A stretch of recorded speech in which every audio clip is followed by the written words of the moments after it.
دکتر صاحبان، معسلین و استاجرهای گرامی از افغانستان خوش آمدید. یک بار دیگر من موسی داوری هستم در خدمت شما. این بار با کیس هفته مربوط به رادیولوژی تشخیصی میشه و در ایجاد تومور صدری به خصوص قسمت علوی قدامی صدری را نزد یک طفل به ارزیابی میگیریم و این کیس از افغانستان است که خواستم با شما شریک بسازم تا در صورت دیدن ایتار کیس ها در آینده هم شما بتانین از ای کیس منیسی یک نمونه بهره بگیرین.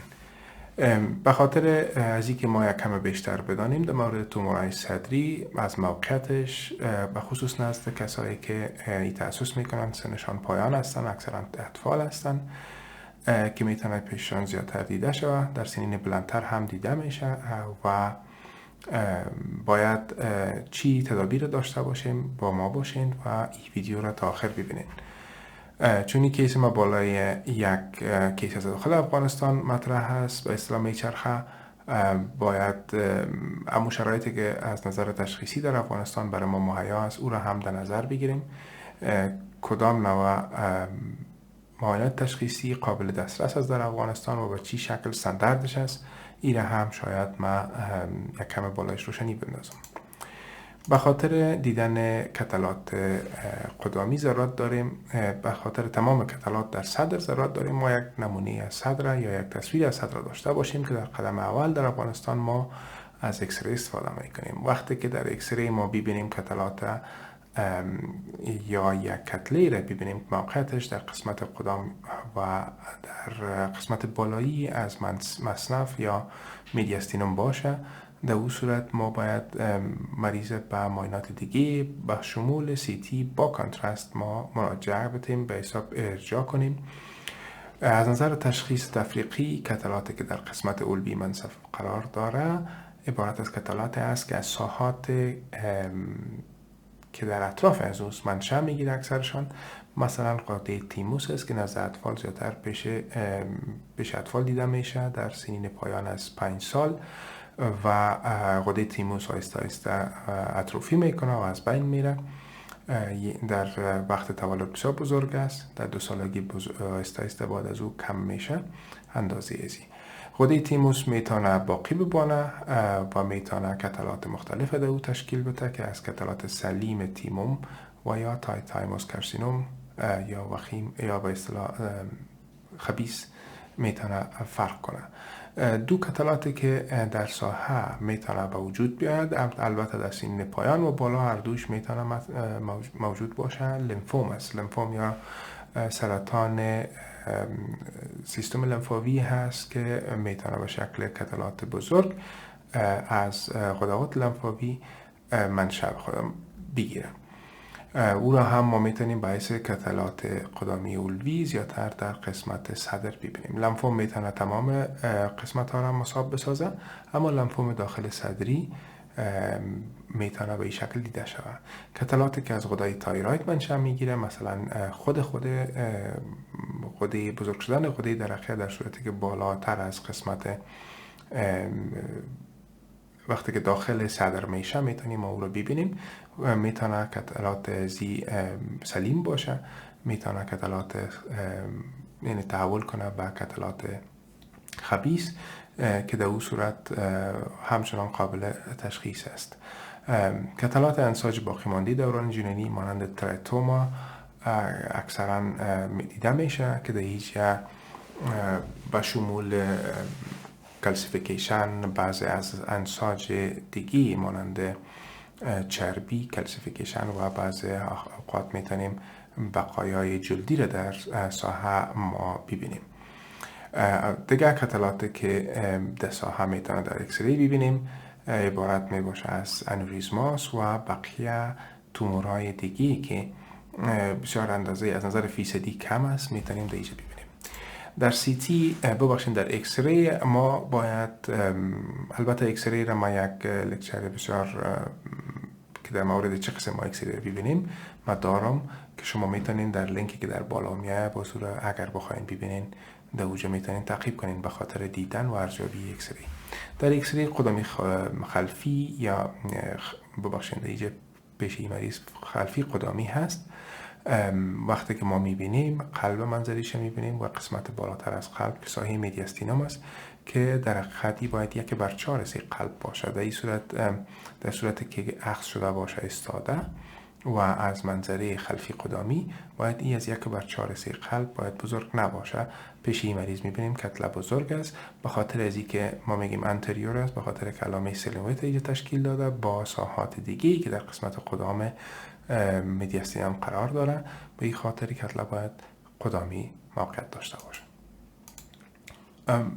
بازم اینجا یک اکسری دیگه هست که در اینجا نشان دهنده خط متوسط است که در اینجا تراخیا به طرف راست تیله شده و یک کتله هست در قسمت بالاتر است سطح استرنوم که به احتمال زیاد این منشأ خود از غده تایروید میگیره. امکان داره سیست باشه، امکان داره غده تایروید با خودش بزرگ شده باشه که سبب تیله کردن تراخیا به طرف راست شده.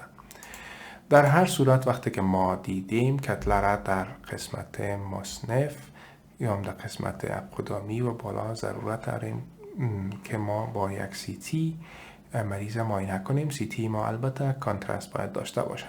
در افغانستان ما اکثرا CT هایی را که در ولایت موجود است CT های سینگل سلایسز به این معنی در یک بار یک که چرخ میخوره فقط یک عکس میگیره و بعد از اون مریض یک یا نیم سانتی پیشتر میره و باز عکس دیگه رو میگیره و باز عکس دیگه رو. در این صورت ما از نظر کوالیتی کیفیت تصویر خود ما یک کم مشکلات داریم.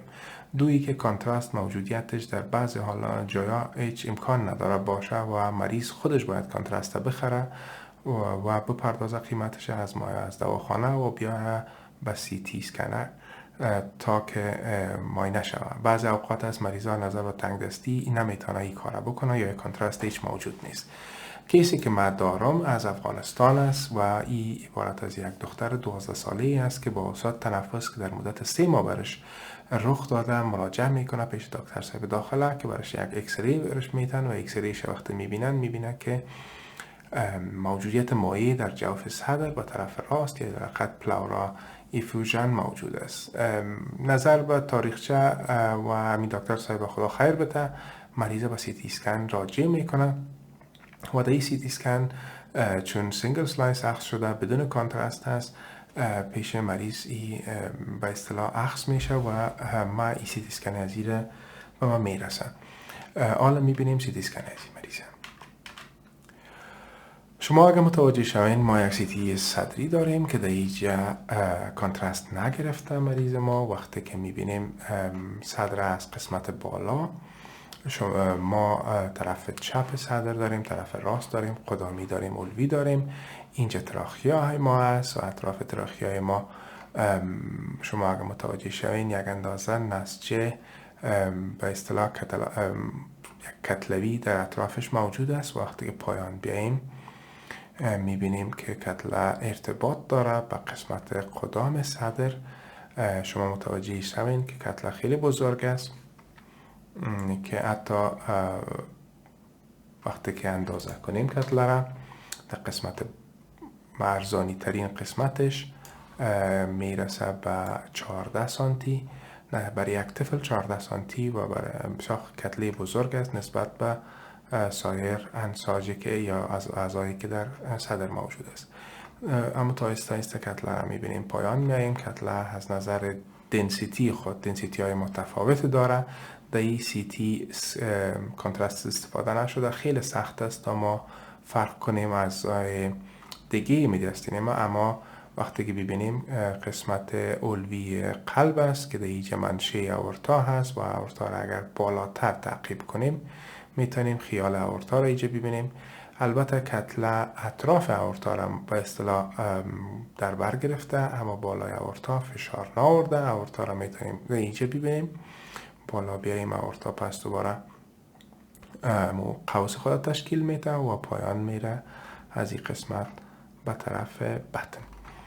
این کتله اطراف قلب به اصطلاح گرفته اما میتونیم خیال قلب تا یک اندازه در قسمت های پایان تر ببینیم و مشاهده کنیم.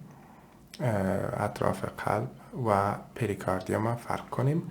کتله تا طرف راست قلب بالاتر تمام میدیاستینوم خدامی را گرفته و این کتله را وقتی که ما میبینیم باید مشکوک شویم به امی تومورایی که در بالا ما ذکر کردم. میتونه تیموم باشه، میتونه تایمال کارسینوم باشه، میتونه لیمفوم باشه، میتونه کتله باشه که از تایروید منشأ گرفته. حالا میگردیم پشت از این که ما علامات تفریقی را پیدا کنیم تا فرق کنیم اینا را از فرزن تایروید کارسینوم یا تایرویدیل. از نظر رادیولوژی تشخیص تا احتمالی ما وقتی که ما اگر کلسیفیکیشن را ببینیم، وقتی که ما دیجا انساج مانند موی و دندان و غیره را ببینیم، در اون صورت ما مشکوک میشیم به بقایای جنینی. در غیر از او امکان فکر بالای خود تایروید است و کارسینوم تایروید است. در این مریض ما کتلات به اصطلاح با دنسیتی بلند نمیبینیم و دویی که آورتا تیله نشده بلکه اطرافش احاطه شده. این خودش دلالت به این میکنه که نسج یک اندازه نرم است و سبب تیله شدن آورتا نشده. ما با دو کنسر دیجا مشکوک میشیم که عبارت از عقدات به اصطلاح خود امی کتله از تیموس منشأ گرفته و یا ای که لیمفوم است. حالا میبینیم پشت علامه دیگه میگردیم که اگر لیمفوم باشه باید عقدات لیمفاوی دیگه هم باید مصاب شده باشه. به او خاطر ما باید بگردیم عقدات لیمفاوی بخش اطراف اولویره، مثلا در قسمت های اکسیلا ببینیم مصاب شده. در این مریض اکسیلای طرف چپ رو میبینیم عقدات قابل دید است، عقدات اینجا هست، بزرگ است، کتله‌ای است و قابل دید است. پس امکان لیمفوم هم هست. در قسمت های تحت ترقوی هم کتلات موجود است. میاییم سر دیدن خود نسج شش که دیگه باید با ویندوی شش تغییر بدیم. شما وقتی که از بالا میبینین شش طرف چپ، شش طرف راست قسمت اولویش، دیگه خیال دیگه داریم که اگر دنسیتی از این ما معلوم کنیم این مساوی میشه با دنسیتی هوا در قد منفی 1000 هاونسفیلد است که مساوی با دنسیتی هوا هست و دنسیتی هوا وقتی که داشته باشیم این موجودیت پنوموتورکس نشان میده. پنوموتورکس در این ساحه موجود است. پایان تر بریم. شش طرف راست ما کانسولیدیشن داره در قسمت پایانی و از نظر منظره خود اتلکتاتیک است و خصوص قسمت لوب میدیال و لوب سفلی ما.